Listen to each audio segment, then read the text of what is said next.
And the Pakistani foreign minister joins me now from New York. Mr. Minister, thank you so much for joining us. It has been a very busy day. From your end, do you hear any talks about a possible ceasefire coming anytime soon? I am convinced the tide is turning. I am convinced the public pressure, the pressure of public opinion is mounting, and ceasefire is inevitable. Israel is losing out. They're losing the media war despite their connections. They are losing the media war. The tide is turning. What are their connections? Deep pockets.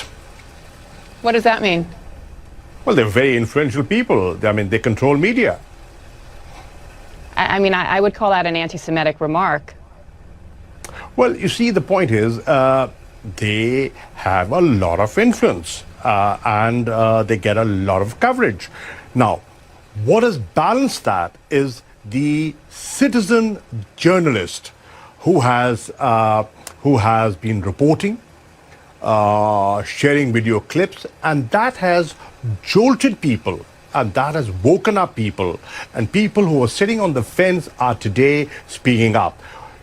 Do you see how in different capitals of the world, in London, in Madrid, in Michigan, Chicago, every place from Sydney to the European capitals, people have come out and saying, put an end to this insanity.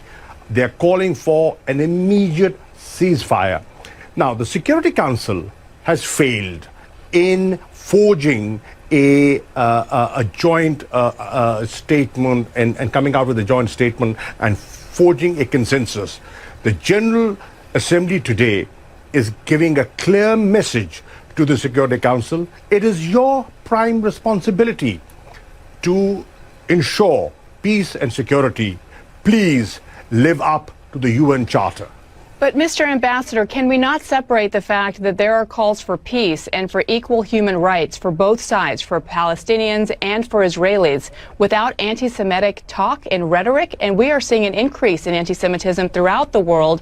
Many of these protests are showing signs and images of anti-Semitism as well. Shouldn't you be condemning that? I will not justify any rocket attacks, and I